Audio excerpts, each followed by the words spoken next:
Time for sparks to fly. Can I please invite on stage first the moderator of the debate, Rahul Kanwal. Rahul, please come and join us up here. And can all the speakers as well join him? Frank Savage, Suhail Seth, Paranjoy Guha Thakurta, Shoma Chowdhury, Michael Sandel, and Sudhir Chakravarti. Thank you all, and please join us up here. Suresh, I've forgotten the most important person, the person who looks after all our marketing, Nina Berry. Come on up. She's the one who found some of the money. And she wears beautiful clothes. I know you meant. Thanks. So I'll hand over to Rahul at this point, really. Just wanted to point out, you'll notice that one mic has protection from the audience and one doesn't. Rahul, you decide. The for or against, who gets it? Okay.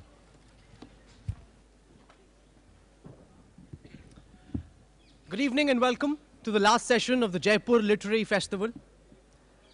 Like every year, this year too, the festival has had more than its fair share of controversies and news breaks. The mic's not working. Can you hear me? Good evening and welcome to the last session of the Jaipur Literary Festival. Like every year, this year too, the festival has had more than its fair share of controversy and news breaks. I begin this last session with the hope that at the end of the debate this evening, no one is forced to apologize, the vandals at our doorstep go back home peacefully, and cops don't end up arresting anyone. May this remain a clash of ideas, and may the best team win. Has capitalism lost its way? Gordon Gekko, in the 1987 cult classic Wall Street, epitomized the capitalist dream in the immortal words, "Greed is good."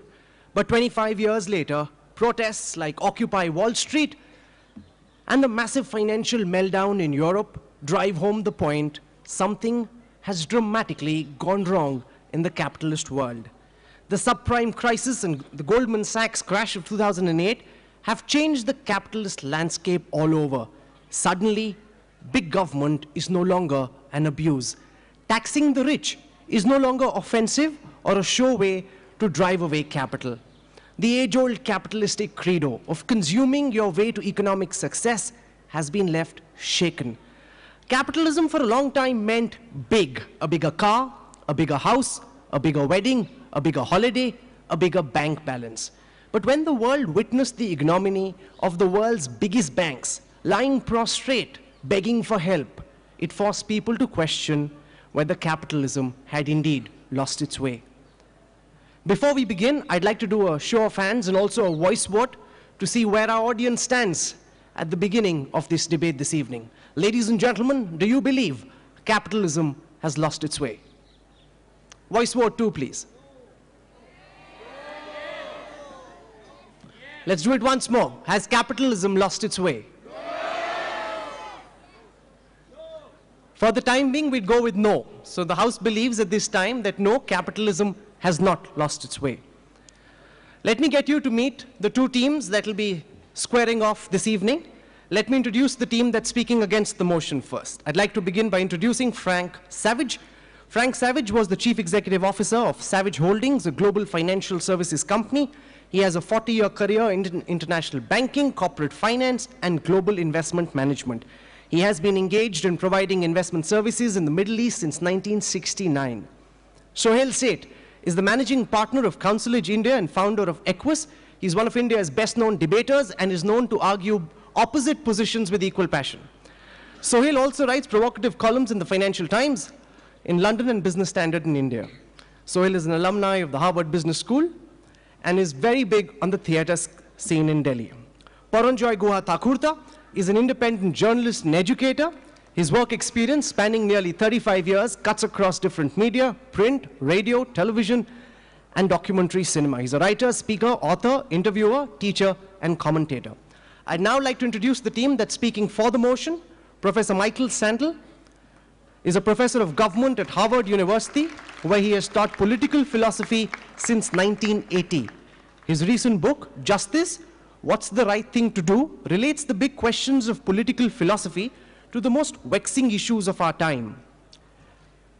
At Harvard, Sandel's courses include ethics, biotechnology, and the future of human nature, ethics, economics, and law, and Globalization and Its Critics. His undergraduate course, Justice, has enrolled over 15,000 students and is the first Harvard course to be made freely available online. Shoma Chaudhary is the managing editor of Tehelka. She'd earlier worked with Pioneer, India Today, and Outlook. In 2000, she left Outlook to join Tarun Tejpal and was among the team that started Tehelka.com.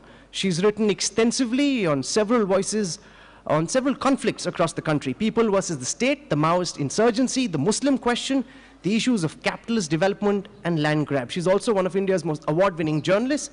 Sudeep Chakrabarti is a journalist, author of the acclaimed book, The Red Sun.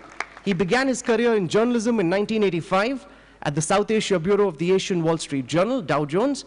Till recently, he worked with us at the India Today Group before retiring to his cocoon in Goa. Ladies and gentlemen, let's begin this debate. I want to invite first Shoma Chaudhary, and she'll be speaking for the motion, Capitalism Has Lost Its Way. Let's hear it for her, please.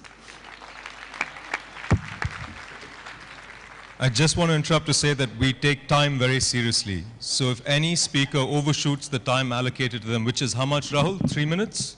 4 minutes? Nathu Lal here, our dear friend, Nathu Saab will start banging away on the drums and he will completely drown you out. So 4 minutes. Good evening, everyone. I have to tell you, I turned up a little late for the preliminary meeting, and the men sold me out in my absence and made me the first speaker. Capitalism has lost its way is a premise that even my opponents are going to argue for.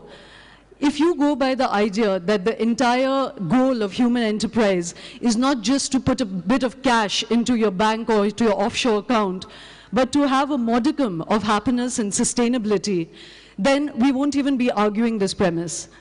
But if I even look at capitalism by its own self-description, which is to amass wealth through fair means, through the free flow of capital and of goods and labor across countries and societies, and to have level and transparent playing fields, even by its own definition, capitalism hasn't just lost its way, it's fallen off the track and is completely mutilated. Recently, a very senior economist with the IMF, somebody called Davison Budhu, put in his resignation letter, and he said that I think there isn't enough soap in this world to cleanse me of everything that I have done in the name of the IMF. And the IMF is one of the holy trinity of the World Bank, IMF, and World Trade Organization that forms the trinity of capitalism. Why has capitalism come to be the way it is? Because driven by the greed motive.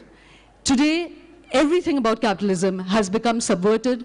Raghuram Rajan, who's the financial advisor to the Prime Minister in India, himself has said that crony capitalism is subverting democracy. Every enterprise that we see today is done in markets that are not open, that are not free, and are not transparent, but are constructed for the advancement of the few by the few. Every financial regulation, everything is subverted. Capitalism today has just been about cornering land, resources, and access to capital by the very few who are influential, who can corner governments, and who can inveigle upon governments to keep the rest of the country or rest of the world out and just preserve and grow their own privileges. In India particularly, what we are seeing is a complete devastation. Everywhere in the last 20 years, everywhere across the country, you will see that a certain percentage of our society has grown richer, more privileged, has greater access to global capital, but the poor have got poorer. Not only that, our land and our resources have been cornered and are literally being cannibalized by a very few and a very slim part of our society. Rahul just said that the voice vote was against the motion. But actually, I just saw very few people who are extremely well-heeled saying that capitalism is just fine. If you ask 80% of India how they perceive capitalism, you will get a very, very dark picture.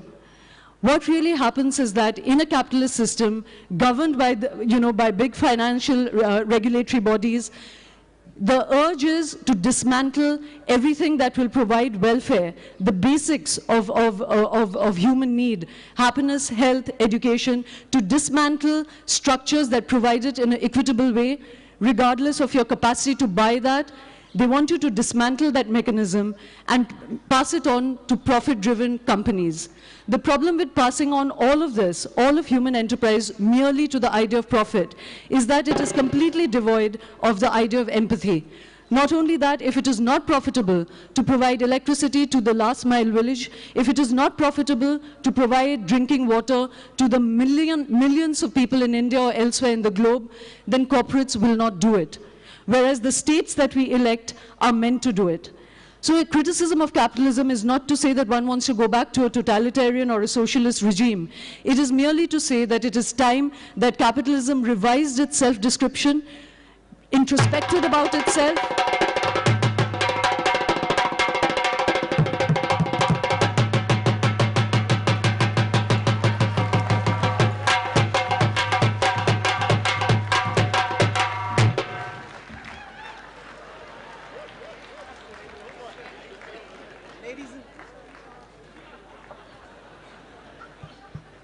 Ladies and gentlemen, speaking against the motion, kicking off proceedings for this team, Mr. Sohail Seth.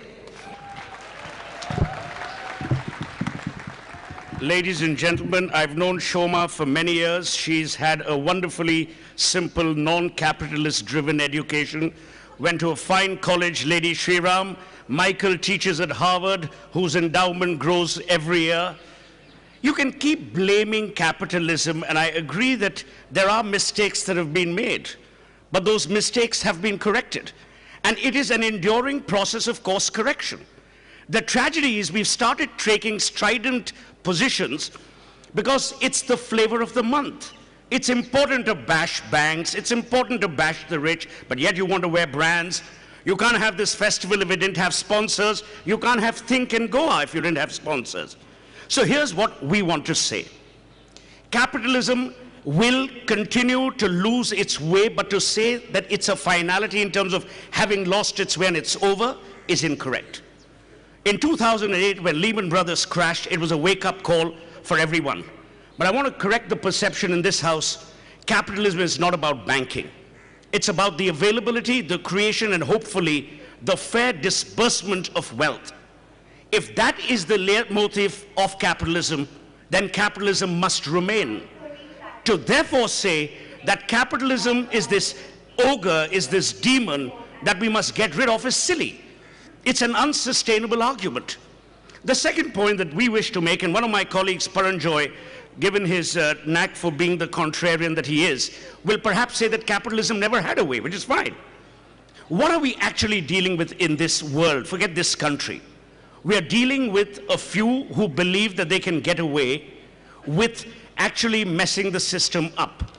But we've seen in this very country movements, including by the Tehelkas of the world, that they've been able to course correct the ugly face of capitalism and bring it back to the real good that it is intended for, which is the creation of wealth, the availability of aspiration, and the non-denial of opportunity. And I think the single biggest contribution of capitalism is its ability to create, its purposefulness to provide equal opportunities as far as possible. Like in everything else, including the media, there will be rotten apples. But those rotten apples need to be gotten rid of. You can't throw the baby with the bathwater. Because no matter what we might say at the Jaipur Literature Festival to sound activist, liberal, concerned about the masses, you can't get away from the realities of capitalism. And neither of us wants to go back to, as Shoma said, a totalitarian state, a state which is repressive or one which controls everything like we did have up until the 1990s in this country. Finally, our contention is that capitalism is not always good, but nothing is. Capitalism will not always be the perfect birthmark on this evolutionary planet that we live in. Nothing is. But is capitalism a reality? The answer is yes. Is capitalism required? The answer is yes. Can capitalism do good? The answer is yes.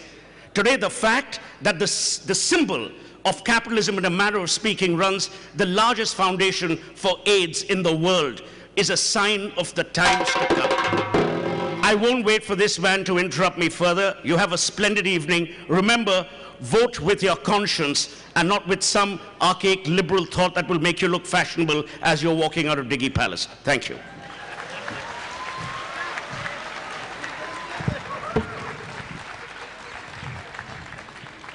To counter Sohail and to speak against the motion, may I invite Sudeep Chakraborty, please.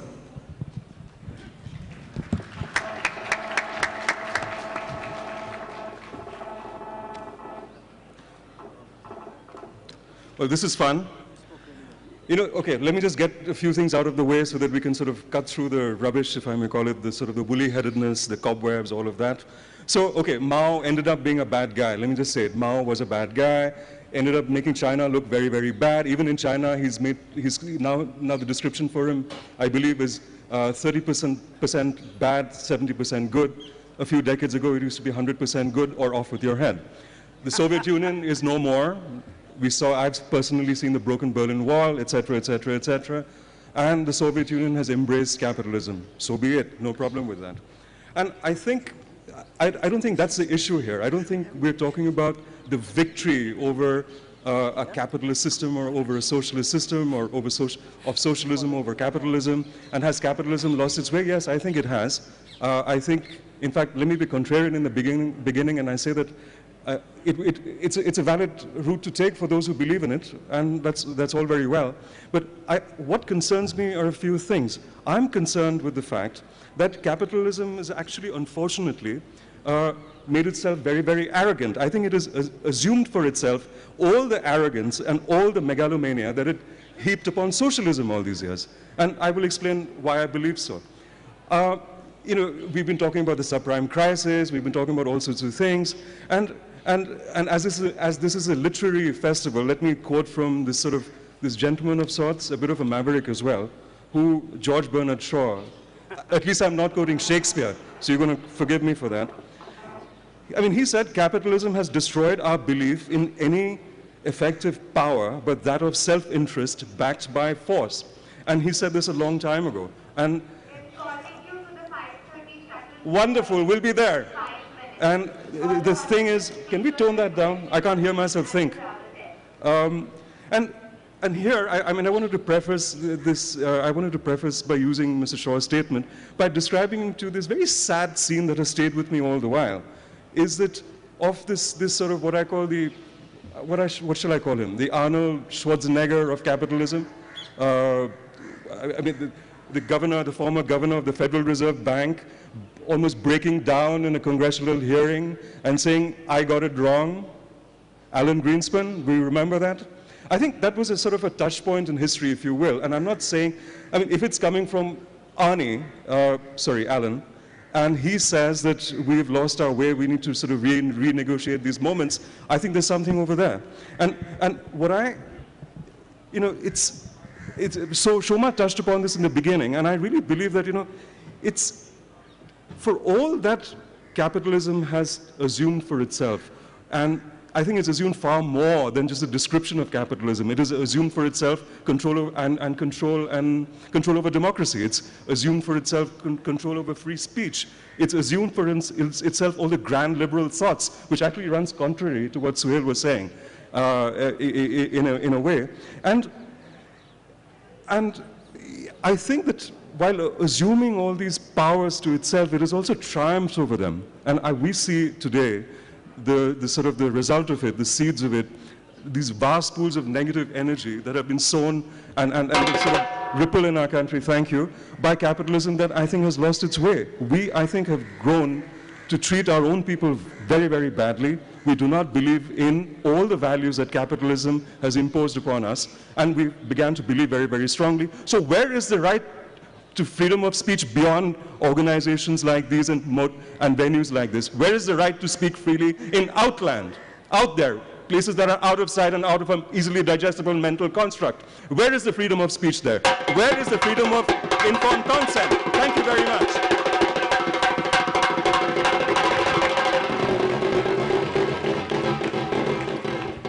To speak against the motion, I'd now like to invite Frank Savage. I'm a guest in your country, so I don't want to say anything to get you all upset. But I would start off by asking one question. Show me another economic system over the last 200 years that has provided mobility for so many people, that has enabled people to have more control over their own economic destiny, that has helped to broaden the middle class in countries, including here in Egypt. Show me an emerging market, an emerging economy that has not decided to incorporate many of the facets of capitalism, such as a stock market, so you can raise capital, such as ownership of businesses, such as the protection of rights for investors, both domestic and international, and the resultant increase of capital that has come into those markets. Why has China, which calls itself a communist state, why have they permitted private ownership? Why do they have banks? Why do they have a stock market? You know why? Because they knew that the system that they had was not going to meet the needs of their people. So they borrowed from capitalism. India. I was in India in 1995, in 1992, when India started opening up. I think that you've done a remarkable job. Now, there are always warts in any system. This is the point that we're making. It's not perfect. I don't know of a perfect economic system. I don't know of a perfect political system. But the point is that capitalism is a tremendous engine for growth, and growth provides opportunity for people. You don't want to throw the baby out with the bathwater, as Suhail said. Sure, it has warts, and you need to work on those warts. You, as a Democrat, as a democracy, you have the ability to influence what happens in your country because you have the right to vote. So it's up to you to make your democracy and to make your economic system work. It's up to you. Don't worry about titles and make your own system. Capitalism has proven to be very flexible and adaptable. You have one form of capitalism in the United States, another form in Sweden, another form in Spain, another form in Nigeria. You have to make your own system. Don't follow a pattern. There's no one pattern. You make capitalism work for you, and it will do so, and it will increase the economic standing and the prosperity and the opportunity for your people. Thank you.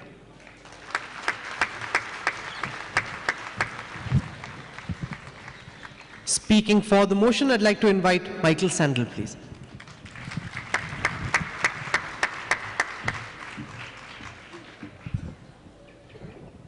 I want to begin by giving capitalism its due. Capitalism does promote economic growth. There are two arguments against it. One is the argument that Shoma has raised, and that is the argument that the economic growth that capitalism promotes is not by markets themselves distributed fairly. To the contrary, as markets have come to play a greater role in the global economy, inequalities have deepened. The gap between rich and poor within countries and among countries has deepened. That was Shoma's argument. The second argument against market-driven societies has to do with values, the values that govern the different spheres of life and the different social goods we care about. The second argument in favor of this motion is that capitalism has lost its way because it has wandered into places where it doesn't belong, and that tendency is built in. I'm thinking of family life, community, civic life, health, education, law, criminal justice. These are areas that are properly governed not by market goods, but by other values. And capitalism, capitalism reaches into these places where it doesn't belong. And so the challenge is not to get rid of capitalism. That's not our case. It's to keep it in its place. And that is not an easy thing to do. In recent decades, in many countries around the world, we have drifted from having market economies to becoming market societies. The difference is this. Don't count that for my time. The difference is this. A market economy is a tool. Don't count that either.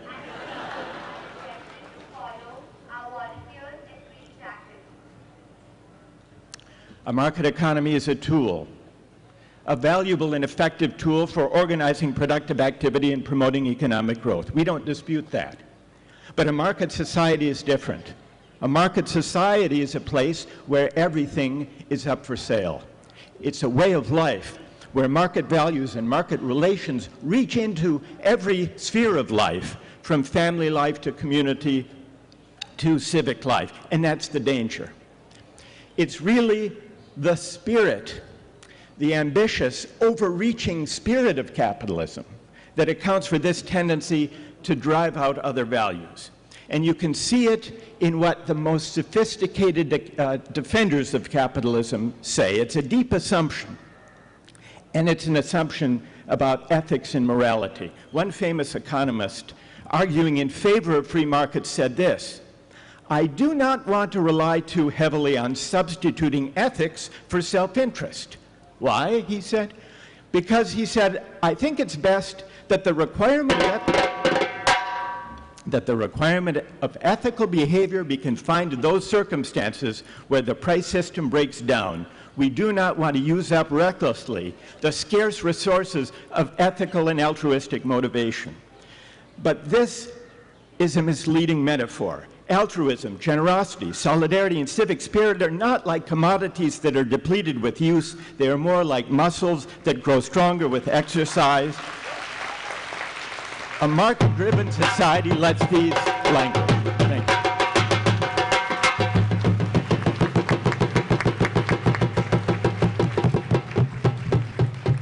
To conclude our debate and to speak against the motion, Paranjoy Guhata Kurta. Good evening, ladies and gentlemen. My pleasure, my honor, my privilege to be here. Thank you, Sohail, for describing me as a contrarian. I actually disagree with a lot of things that have been said here, so let me start one by one. Shoma is wrong.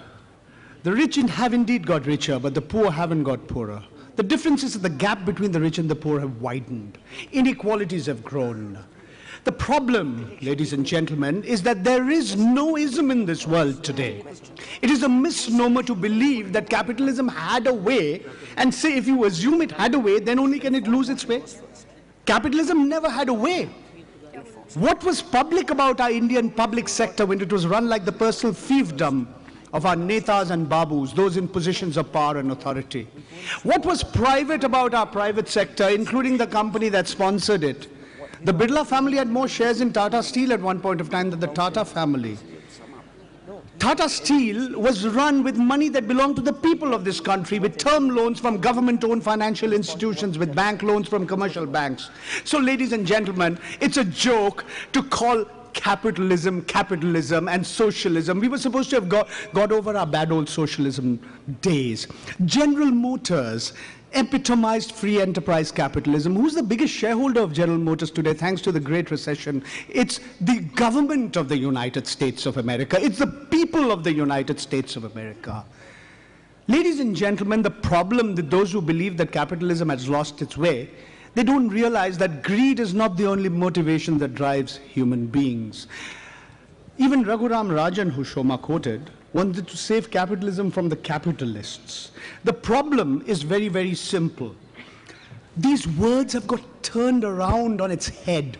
Hitler talked about democratic socialism. Did Hitler believe in democracy? Did Hitler believe in socialism? Answer, no. Today, we have a curious situation where Adam Smith talked about that invisible hand, except it became an invisible fist for the underprivileged.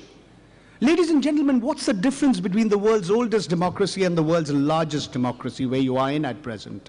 In the world's largest democracy, at least 1 out of 4 persons goes hungry to bed. In the world's oldest democracy, where Mr. Frank Savage comes from, 2 out of 3 individuals are overweight. If the top 100 people, if the richest 100 people of this planet could share their wealth, there would be no hunger. The United States of America, with 300 million people, has less than 5% of the population of the planet. They still, even after the Great Recession, gobbled up a quarter of the planet's resources. India and China account for 40% of the world's population, but we account for barely a fifth of the total resources of the planet. If every Indian and every Chinese started consuming like the average American, we need 2 planets Earth, ladies and gentlemen. We only have 1 at present. But the problem is that in India and in China, the gap between the rich and the poor have grown. We seem to have imbued the worst attributes. We've taken the worst of all worlds, not the best of all worlds. And that's why we in India and those in China, we seem to be emulating the worst practices and not the best practices. Ladies and gentlemen, there was one word that was not mentioned. Somebody mentioned socialism. Nobody mentioned communism. I think my friends have forgotten that man with the long hair, the beard, who died a pauper. He said, from each according to his opportunity, to each according to his need. Until you and I can distinguish between our need and our greed. Thank you.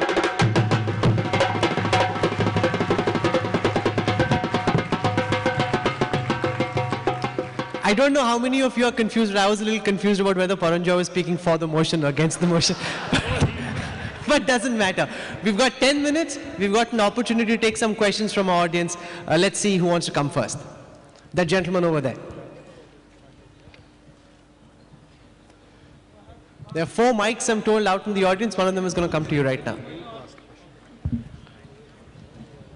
First of all, good to see the topic like whether the capitalism has way or no, because since 1989 I'm hearing about whether the socialism is relevant or Marx is relevant or communism is relevant or not. But the first time this festival has recognized that we have to talk about the relevance of capitalism. So the topic is very good.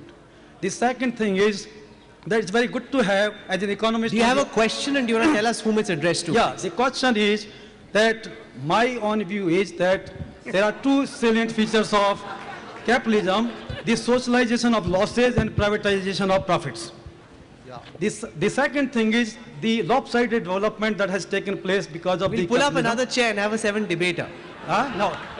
So do you have a question or do you have a view? Because time is limited, the audience has not, the panel has not addressed that the 100 houses, 100 people in this country share the 25% of the GDP. The value of their wealth is 25% of the GDP. Nobody has shed light on that one. And the third one is the share of the financial market and service sector is about 25% in the total GDP. So how do you explain how the capitalism can be relevant under those circumstances? Okay, great. Thank you very much. Paranjoy wants to answer. You know, I think I did mention what you did. You know, there's so many sick industries in our country. Have you ever met a sick industrialist?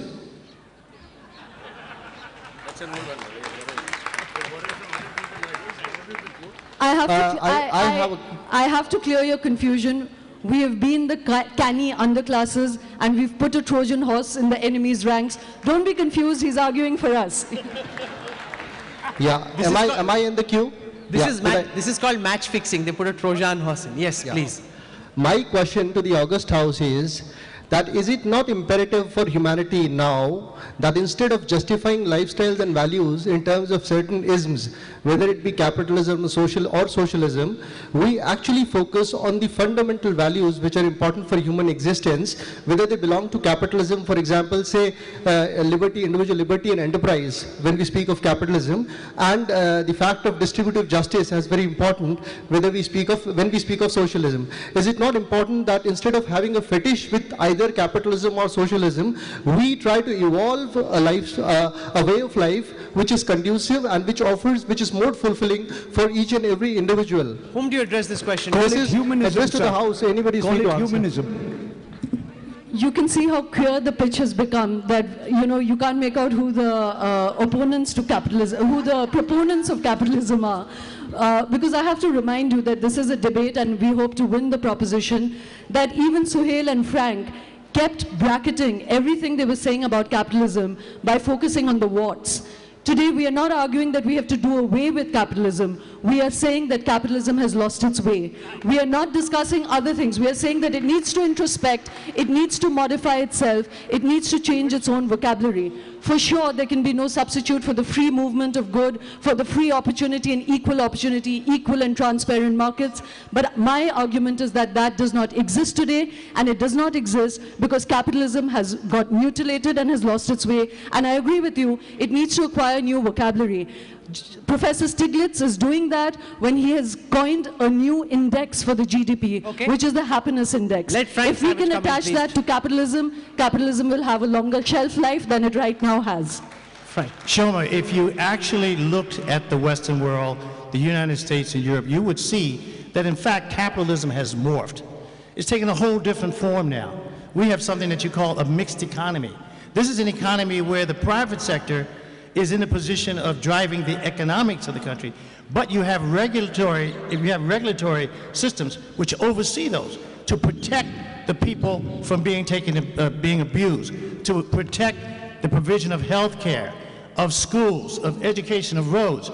And you know, we as capitalists, and I count myself in that group, recognize that we have a great privilege, and we've been given a great opportunity, but we also have an obligation to help the country to solve the problems of the shortages of education, food, health, etc. So there is more of a collaboration now, because we all recognize that we can't be pure capitalists or pure socialists. We have to take the best from these systems. There'll be an opportunity for questions later. Shoma has the habit of hijacking shows, so we won't allow that to happen. We will take some more questions. There will be 2 minutes for you to interject and to rebut each other. The lady in the pink.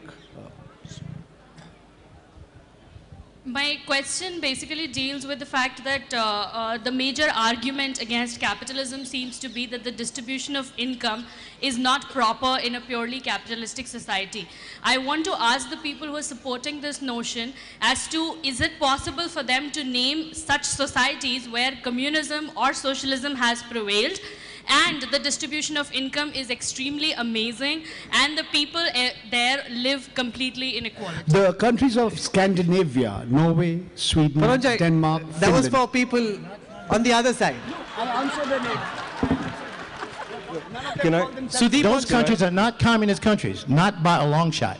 No, so you can't say that they represent a system where you have an equal distribution because it comes from capitalism or comes from socialism. That's not the case.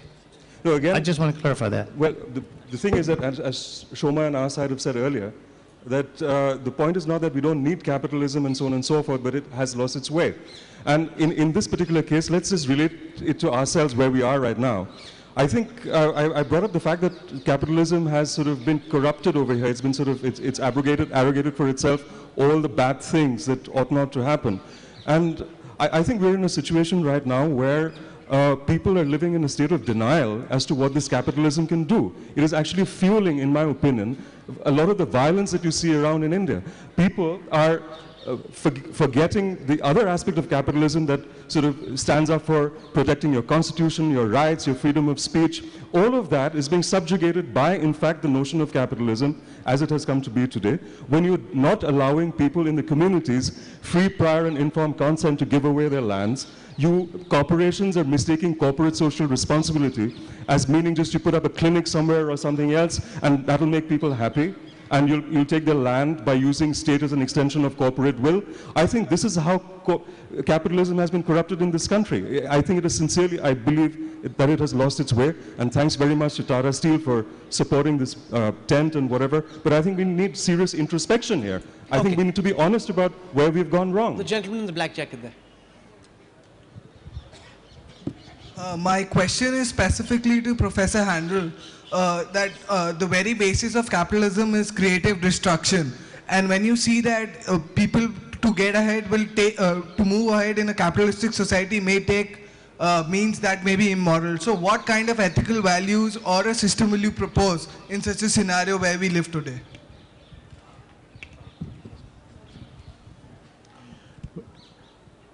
It's true that capitalism is about creative destruction. Unfortunately, not all of the values that not all of the destruction brought about by the encroachment of market values is creative. Some of it is just a plain destruction. The value and the opportunities that were destroyed by the financial crisis, that was not creative destruction. That was capitalism spinning out of control. I think it's important to remember the motion that we're debating. We are not defending the proposition that communism is a good system or that capitalism should be gotten rid of. That's a misstatement of what we're debating. We're debating that capitalism has lost its way, that it serves its purpose when it promotes economic growth, but that but left to its own devices, it deepens inequality, and it tends to reach into spheres of life where it destroys, not creates, but destroys important non-market values. And those are the values that we need to deliberate about as citizens. Okay, we have time only for one final question. Is there a question towards the back? All the hands? Okay, let's take a question right at the back there. With 3 hands, you can decide amongst yourselves. Okay, the lady in the black.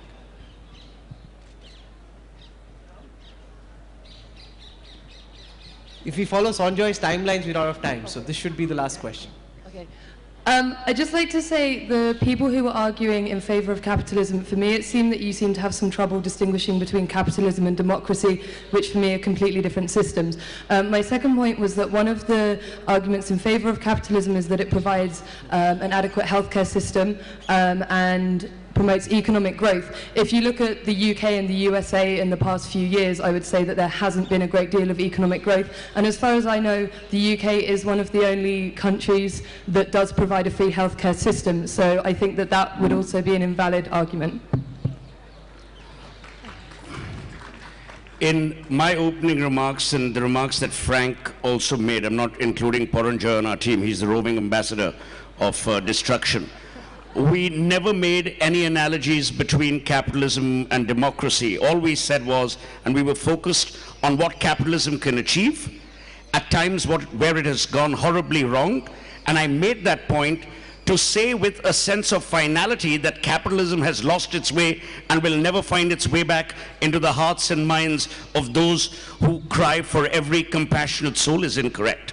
That's where we ended it. The democracy, communism, Maoism debate came from elsewhere, and those people will interject at the appropriate time.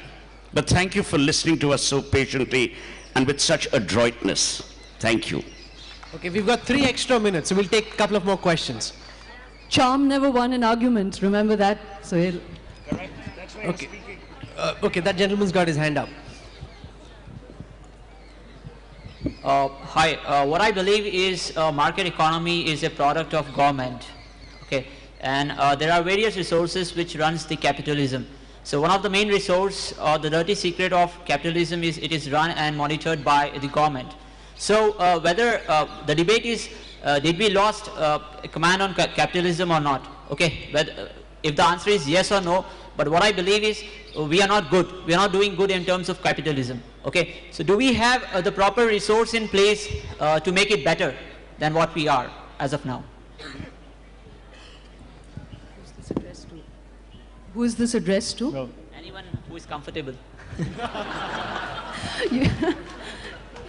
You can see that the proposition is really confused now, but I am in complete agreement with you, and I don't think my opponents are going to have any defense. We are reiterating the fact again and again that capitalism has mutilated itself even by its own understanding of what capitalism is about. And the fact is that when you speak of regulatory mechanisms, Frank just said that capitalism is morphing itself now into a mixed economy. It understands the need for regulations. My point is that the moment you have captured the kind of resource and power and money that capitalists do, even the regulatory mechanisms are constructed to preserve them. They are not constructed to create an equal playing field. I'll give you a very quick example. The FACs, which is when you're assessing the environmental impact of any project. across governments, certainly in our society, across the states, the assessment of a project, its viability, the impacts it will have on the society around them, is done by the corporates themselves, and governments accept that. That is the kind of completely opaque and dishonest regulatory mechanisms under which capitalism today is functioning. Another good example is that you just mentioned about distributive justice. We'll come to distributive justice when we first have justice in the way that wealth is created. Today, you're cutting off opportunity for everybody. The drums might go off. Just imagine the drums going off right now. Okay. Okay, so what we'll do is we've got time for each of the speakers to make interjections and rebuttals for 2 minutes. We'll reverse the order, and we'll start with Paranjoy Thakur. Okay, I'm pretty clear which side I'm on. The isms just don't make sense anymore. It's wrong to sort of look at capitalism as democracy and communism as absence of democracy. It's ridiculous to mix political freedoms with economic freedoms and social freedoms. I want to make a few sentences about India, and I want to support what Mr. Savage has said a little while ago. India's first Prime Minister wanted India to be a mixed economy. We ended up being a mixed-up economy. Instead of taking the best of capitalism and the best of socialism, we took the worst of both worlds. Instead of capitalism, we had a license control Raj, and now we have crony capitalism. We couldn't even do what the erstwhile Soviet Union, China, Vietnam, Cuba did. We couldn't provide healthcare and education to the bulk of our people.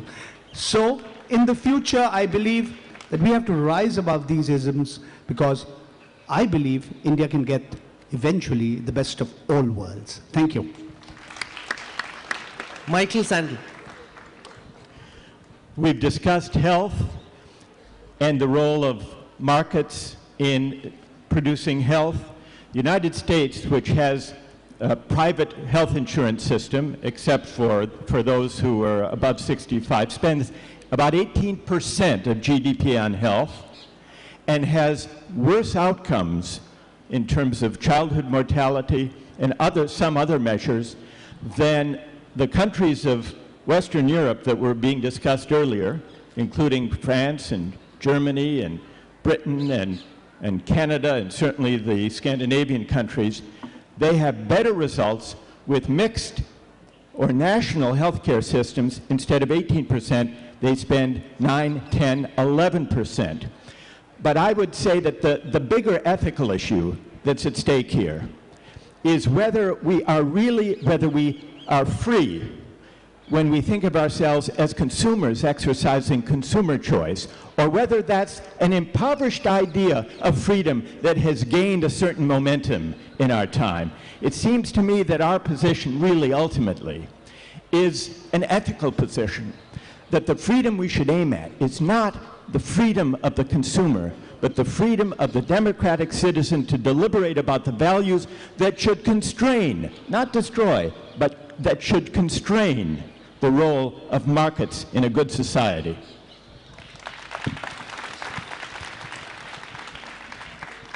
Frank Savage, please. I would just like to reiterate what I said in my opening comments. That is that, on balance, capitalism has provided for a better standard of living for more people than any other system. At the same time, there are abuses that can take place in that system. Those abuses are visited on a system like any system by people. And this is where democracy comes into play, just to respond to this young lady in the back.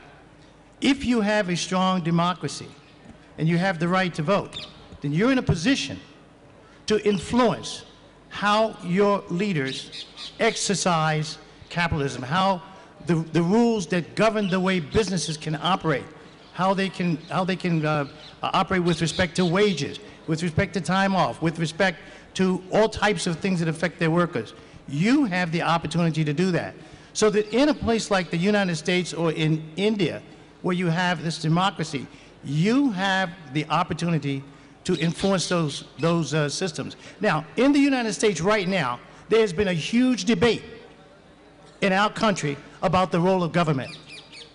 A lot of people in the country, not a lot, but a few people in the country feel, I got mine, and therefore you get yours.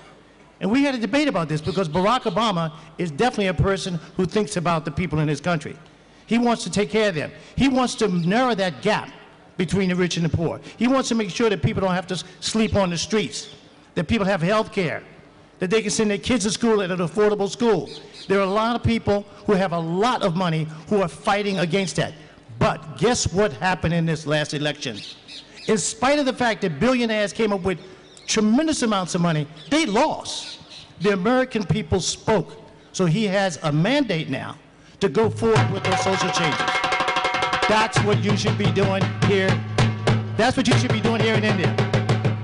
That's what you... He's good, he's good. Sudeep Chakravarti. Thanks. Frank, just to make up for all of that, thanks very much for demolishing Paranjoy's contention that democracy and capitalism, or the political system and capitalism, have no relationship whatsoever. So thank you very much for putting the motion in our favor. Now, the thing is that, again, I would just flag a concern, because we speak in terms of abstractions over here. And I live in the real world. I don't know what world you guys live in.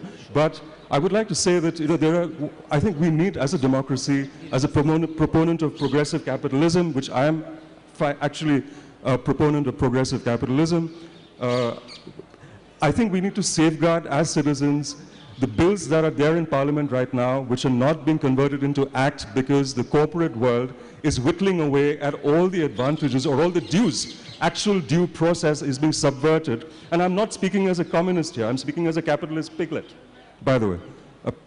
And what I'm saying is that we are subverting the safety that we're building, the Constitution and the Parliament is building into the system, by over-listening, perhaps, to the interests of the corporation. And I think we're helping, all of us are helping to make India an even more unsafe place by doing so. I think we need to safeguard that. I just wanted to flag that concern. We can debate about isms and capitalism and socialism and communism, but please let's accept that we're living in a real world and work to make sure that capitalism does not indeed lose its way. How about that? Sohail Singh. Just so that your decision-making isn't mutilated further, no pun intended, our contention has been as follows.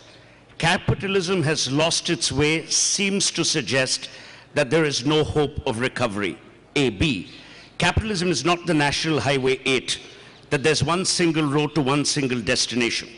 For the bad that capitalism is often blamed for, and perhaps for all the right reasons, there are people in India, a Yusuf Hamid of Sipla or a Poonawalla, who are creating vaccines for AIDS, for polio, at costs that no state, no government could afford if it weren't for the engines of capitalism. So let's understand the realities. Reality one, we can't do without capitalism. Reality two, the fact that we recognize that capitalism in some areas is flawed is also because capitalism powers the engines of the so-called free press. Finally, our belief is not about democracy, socialism, blah, blah, blah. We're simply saying that don't throw the baby with the bathwater. Don't get trapped into an idealistic world which is shorn of reality, because you can't turn the clock back. It's important to see the time in a fresher perspective. Thank you. Shoma. You know, Suhail just said something that is completely insupportable, which is that governments don't have the resources to do medical research. If you can have a 70,000 crore scam, if you can have a 1,65,000 crore scam, then certainly we have the money to research in medicine and do it in a way that is productive for our people. The fact is that capitalists are subverting the system, and that is why we have 2% of our budget devoted to healthcare and research, and we have almost 14% or 20% devoted to defense and buying of more arms. But the argument again here is not that it's a millennial argument that capitalism has to be thrown out. We are arguing that capitalism has lost its way. The fact that it is looking for new ways of regulating itself, as Frank and Suhail themselves are arguing, is proof that it has lost its way. It's only when you lose your way that you look for new vocabularies. You look for new signposts because you've lost your way. I'm urging that capitalism needs a drummer. It needs a drummer that will keep it in its place, that will create a new sort of regulatory mechanism. And the thing that we haven't touched on at all is that another reason why capitalism has lost its way is because it is so dependent on the idea of consumerism that it has met its social, moral, and ecological limits. The planet cannot support an economic system that is only dependent on the idea of consumerism. Let's remember, in this country, almost 70% of our population lives outside the arena of the stock market and organized capitalism, and it does just perfectly well. We are a food-secure country because there are farmers out there that are not part of a huge mechanized factory production of potato chips. Thank you so much.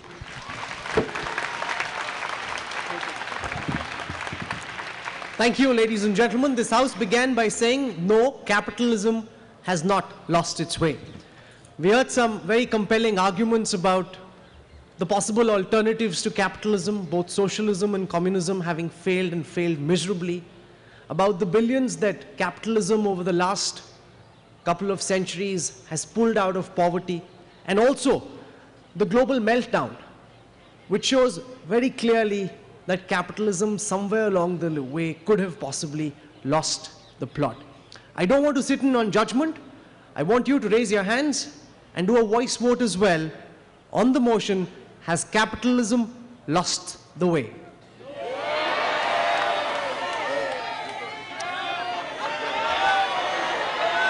Like the speaker in the Lok Sabha, I'd like to do this once more, please. Has capitalism lost its way?